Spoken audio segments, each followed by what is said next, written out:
Бишкектеги футбол мелдешинде Кыргызстандын спортчулары Мьянманын курама командасын 7-0 эсебинде утту. Бул 2020-жылкы өтө турчу дүйнө чемпионатынын тандоо турундагы өлкөнүн биринчи жеңиши болду. Бул мелдеш менен Кыргызстандын футболчулары тарыхты жаңылады. 1997-жылы улуттук курама команда Мальдивдин спортчуларын 6-0 эсеби менен уткан болчу.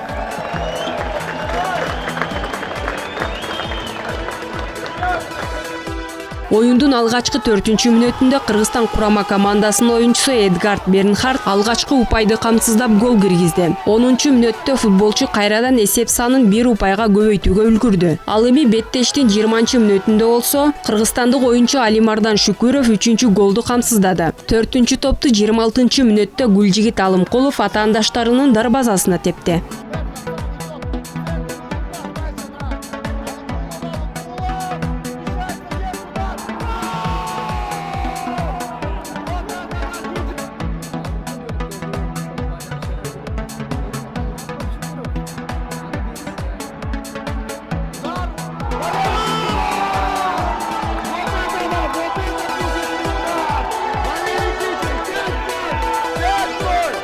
Оюндун 45-мүнөтүндө Кыргызстан курама командасынын капитаны Валерий Китчин мыкты сокку менен упайды 5-0 эсебине жеткирди. 6-топту болсо 71-мүнөттө кайрадан эле команданын оюнчусу Алимардан Шүкүров камсыздады. Ал эми оюндун 86-мүнөтүндө Мьянма курама командасынын дарбазасында айыптык топ тебилип, Кыргызстан дагы бир утушка ээ болду. Кыргызстандын эсебиндеги дагы 2 гол эреже бузгандык үчүн эске алынбай калды.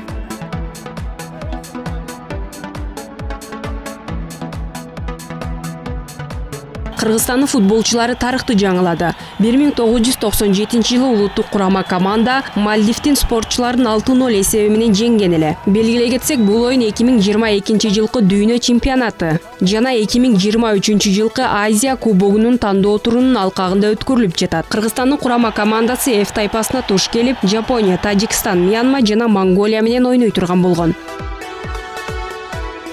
Тазагүл Эмилбекова, Алтынбек Сакиев, Нью ТВ.